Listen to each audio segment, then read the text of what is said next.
Tonight we are going to meditate on the wonderful subject, the love of God. ఆశ్చర్యకరమైనటువంటి అంశం యేసు యొక్క ప్రేమను గురించి రాత్రి ధ్యానించబోతున్నాం. The Bible says in 1 John chapter 4 and verse 8. మొదటి యోహాను 4:8 బైబిల్ చెప్తుంది, God is love. దేవుడు ప్రేమయ్య ఉన్నాడు. In 2 Corinthians chapter 13 and verse 11. 2 కొరింథీ 13:11 The Bible says God is a God of love. దేవుడు ప్రేమగల దేవుడై ఉన్నాడని వ్రాయబడింది. Yes, tonight we are going to meditate upon the love of God. ఈ రాత్రి దేవుని యొక్క ప్రేమను గురించి మనం ధ్యానించబోతున్నాం. We must know what kind of God we have. మనం ఎలాంటి దేవుణ్ణి కలిగి ఉంటున్నామో మొదట మనం What తెలుసుకోవాలి. kind of person is God? దేవుడు ఎలాంటి వ్యక్తి అయి ఉంటున్నాడు? He died on the cross ఆయన మన కొరకే సిలువ మీద పరుండినాడు. to show how much he loves us. మనల్ని ఆయన ఎంతగా ప్రేమిస్తున్నాడో తెలిపేందుకు. For every problem there is a solution. ప్రతి సమస్యకు ఒక జవాబు ఉంది. The greatest problem of mankind is sin. మానవ జాతి యొక్క గొప్ప సమస్య ఏదనగా పాపము. The Bible says in Proverbs 5:22, సామెతలు 5:22 బైబిల్ ఏమంటుందంటే, sin binds us. పాపం మనల్ని బంధిస్తుంది. Proverbs 13:21, సామెతలు 13:21, Numbers 32:23, సంఖ్యాకాండము 22:23, sin follows us. పాపం మనల్ని వెంబడిస్తుంది. Isaiah 59:2, యెషయా 59:2, sin separates us from God. దేవుని నుండి మనలను పాపం వేరు చేస్తుంది. Isaiah 48 and verse 22, యెషయా 48:22, the Bible says those who commit sin do not have peace. పాపము చేసే వారికి సమాధానం ఉండదని బైబిల్ చెప్తుంది. They lose their peace of mind. వారి మనస్సులో శాంతిని వారు పోగొట్టు. But my dear brothers and sisters, అయితే నా ప్రియ సోదర సోదరులారా, the Bible says బైబిల్ చెప్తుంది, Jesus made a way for this sin.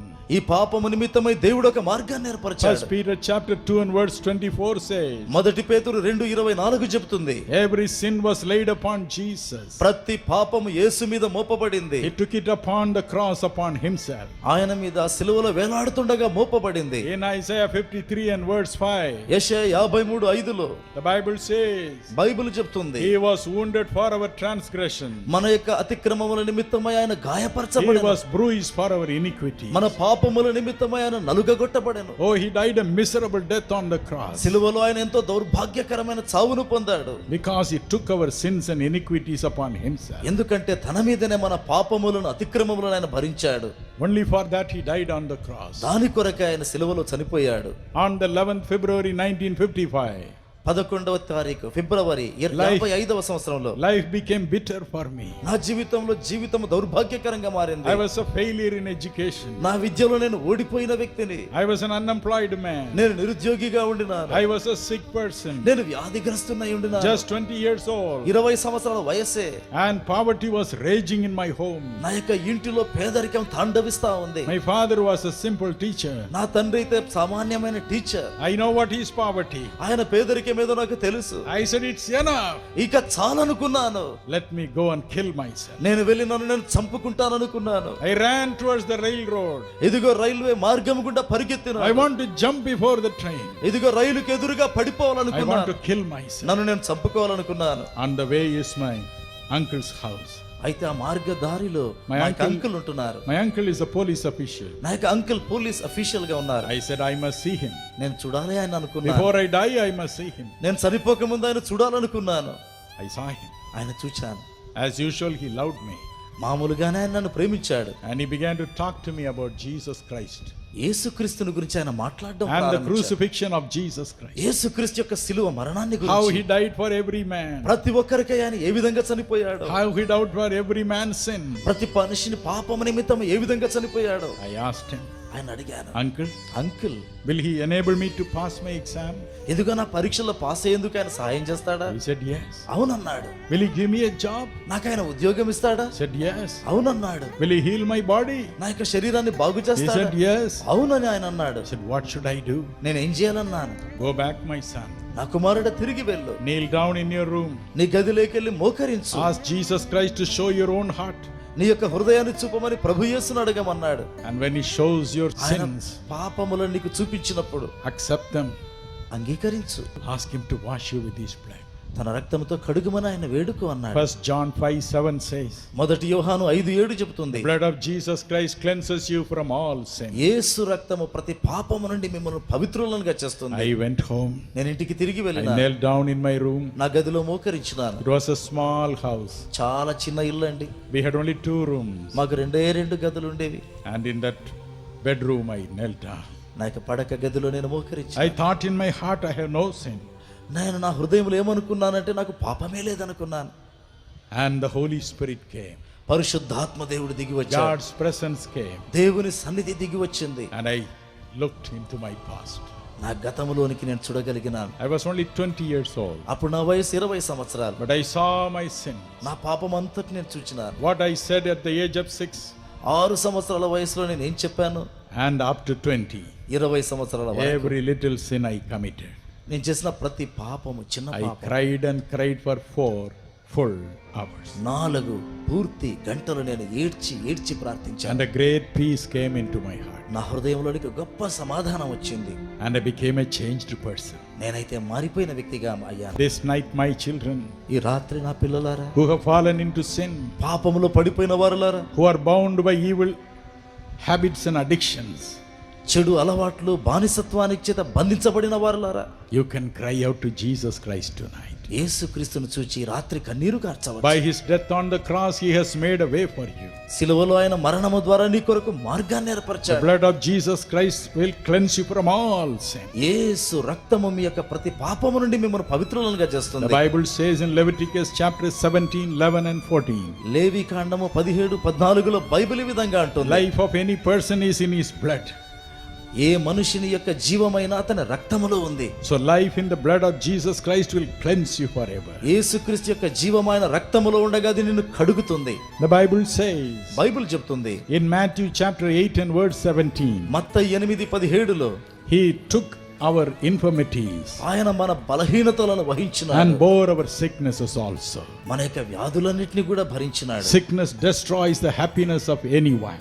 ఎవరి యొక్క సంతోషాన్నైనా వ్యాధి నాశనం చేస్తుంది. Any home loses its peace when sickness comes. ఏ కుటుంబమైనా రోగం వచ్చినప్పుడు సంతోషాన్ని పోగొట్టుకుంటుంది. The Bible says బైబిల్ చెప్తుంది he took our infirmities ఆయన మన బలహీనతలను వహించినాడు, and bore our sicknesses upon his own body. తన స్వంత శరీరం మీద మన వ్యాధులన్నిటిని భరించినాడు. Look at the Lord Jesus Christ before Pilate. ఇదిగో యేసుక్రీస్తు పిలాతు దగ్గర నిలబడే సన్నివేశం చూడండి. The Bible says బైబిల్ చెప్తుంది in John 19:1 and 2, యోహాను 19:1-2లో Pilate said, పిలాతు అన్నాడు, scourge him, ఇదిగో ఆయన కొరడా దెబ్బలేయండి అన్నాడు. whip him. కొరడాలతో కొట్టండి. The Bible says బైబిల్ చెప్తుంది Jesus Christ was whipped యేసుక్రీస్తు మీద కొరడా దెబ్బలు పడినాయి. according to the Jewish custom. యూదా సంప్రదాయం ప్రకారం He should have been whipped 39 times. 39 సార్లు కొరడా దెబ్బలు పడి ఉంటాయి. Every time they would whip him. ప్రతిసారి ఆయన మీద కొరడా దెబ్బ పడినప్పుడు The whip has 9 heads. ఆ యొక్క కొరడాకు 9 కొక్కీలు ఉంటాయి. And it will go and clutch his flesh.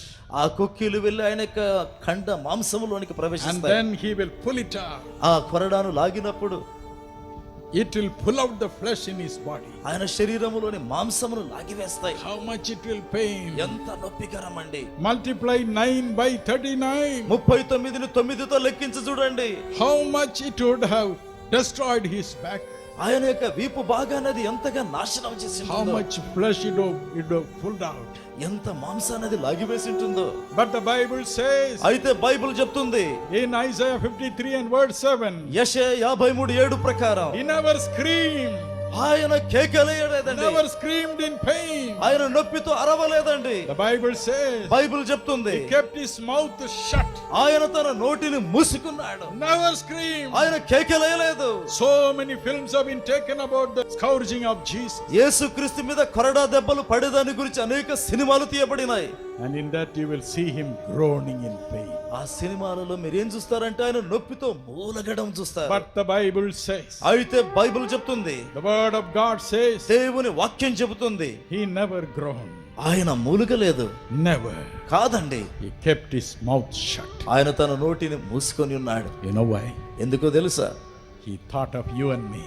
నిన్ను నన్ను ఆయన జ్ఞాపకం చేసుకున్నాడు. Dinakaran will groan in pain. నొప్పి చేత దినకరను మూలుగుతాడు. Prasanna will scream in pain. నొప్పి చేత Prasanna మూలుగుతాడు, కేకలేస్తాడు. Therefore I must bear it.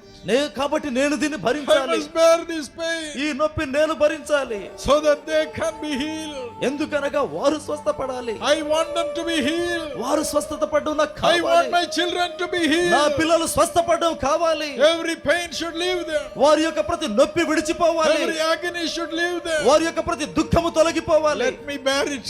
నేను దీన్ని భరిస్తాను. Let me bear this నేను pain. దీన్ని ఈ నొప్పిని భరిస్తాను. It's paining. అయ్యో నొప్పిగా ఉంది.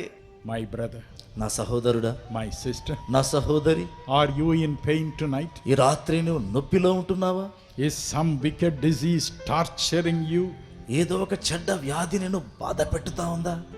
When you scream tonight, ఈ రాత్రి నువ్వు మొరపెట్టుతుండగా, when you scream tonight in pain, నొప్పి చేత ఈ రాత్రి నువ్వు కేకలేస్తూ ఉండగా, the master will understand it. ప్రభు దాన్ని అర్థం చేసుకుంటాడు. The master will understand. ప్రభు దాన్ని అర్థం చేసుకుంటాడు. The Bible says in Isaiah 61:2-3. యెషయా 61:2-3లో బైబిల్ చెప్తుంది. Jesus says, యేసు అంటున్నాడు, I have come to comfort every man who mourns. ఎవరైతే దుఃఖిస్తారో అలాంటి ప్రతి వ్యక్తిని ఆదరించేందుకు నేను వచ్చాను. Every woman who mourns. ఏ స్త్రీ అయితే దుఃఖపడుతుందో, Tonight he will wipe away your tears. ఈ రాత్రి నీ కన్నీటిని ఆయన తుడిచి He వేస్తాడు. is already by your side. ఇప్పటికే ఆయన నీ ప్రక్కలో He is ఉంటున్నాడు. already by your side. ఆయన ఇప్పటికే నీ ప్రక్కలో He ఉంటున్నాడు. wants to heal you. ఆయనను స్వస్థపరచాలని He కోరుతున్నాడు. wants to wipe away your tears. నీ కన్నీరంతా ఆయన తుడవాలని Be కోరుతున్నాడు. of good cheer. సంతోషించండి.